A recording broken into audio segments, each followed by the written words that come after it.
लाडक्या बहिणींना आता 2 महिन्यांचे पैसे मिळायला सुरुवात झाल्याची ही बातमी आता समोर येते।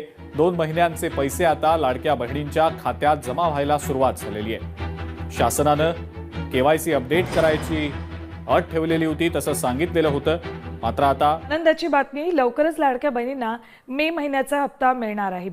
मंत्री अदिती तटकरे यांनी याबाबत माहिती दिली। मार्च, एप्रिल आणि मे महिन्यांचं मिळून एकूण 4,500 रुपये वितरित केले जाणार आहेत।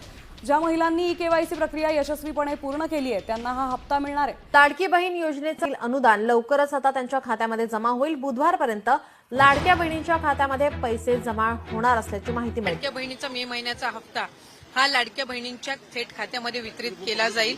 मला आपल्या माध्यमातून सुद्धा सर्व लाडक्या बहिणींना त्या ठिकाणी आश्वासित करायचे की जसं एप्रिल महिन्याचा हप्ता हा त्यांच्या खात्यामध्ये जमा झालेला होता, तसा मे महिन्याचा जो हप्ता आहे तो सुद्धा लवकरच त्यांच्या खात्यामध्ये जमा होणार। केवायसी केलेली आहे पण त्यांचा कदाचित काही कारणास्तव टेक्निकल अडचणीमुळे लाभ बंद झाला असेल, ती आम्ही करतोय। आणखीन 2 महिने त्याच्यामध्ये वाढ झाली आणि केवायसी प्रक्रिया ही फक्त ह्या लाडकी बहीण योजनेमध्ये नाहीये, तर ज्या ज्या राज्याच्या डायरेक्ट बँक ट्रान्सफरच्या योजना आहेत, म्हणजे डीबीटीच्या योजना आहेत, ह्या सगळ्यांमध्ये ई-केवायसी प्रक्रिया केली जात असते।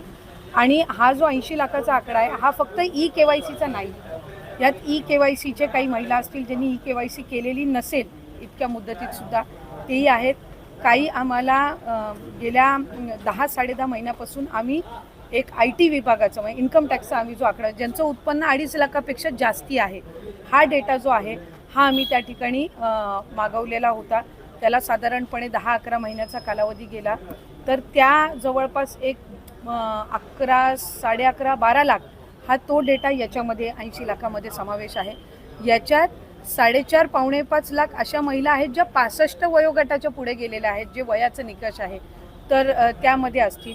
त्याच्यानंतर याच्यात सरकारी कर्मचारी ज्यांनी लाभ घेतला होता ते काही हजारांमध्ये होते, 14-14.5 हजार असतील। त्यांच्याकडून वसुली जी आहे ही गेल्या 8 महिन्यापासूनच सुरू आहे, त्याच्यामुळे ते याच्यामध्ये आहेत। तर अशा पद्धतीनं काही नमो शेतकरीचे आहेत, जे नमो शेतकरीचाही लाभ घेत होते, याचाही घेत होते, तर अशा पद्धतीनं ते साधारणपणे हा आकडा आहे।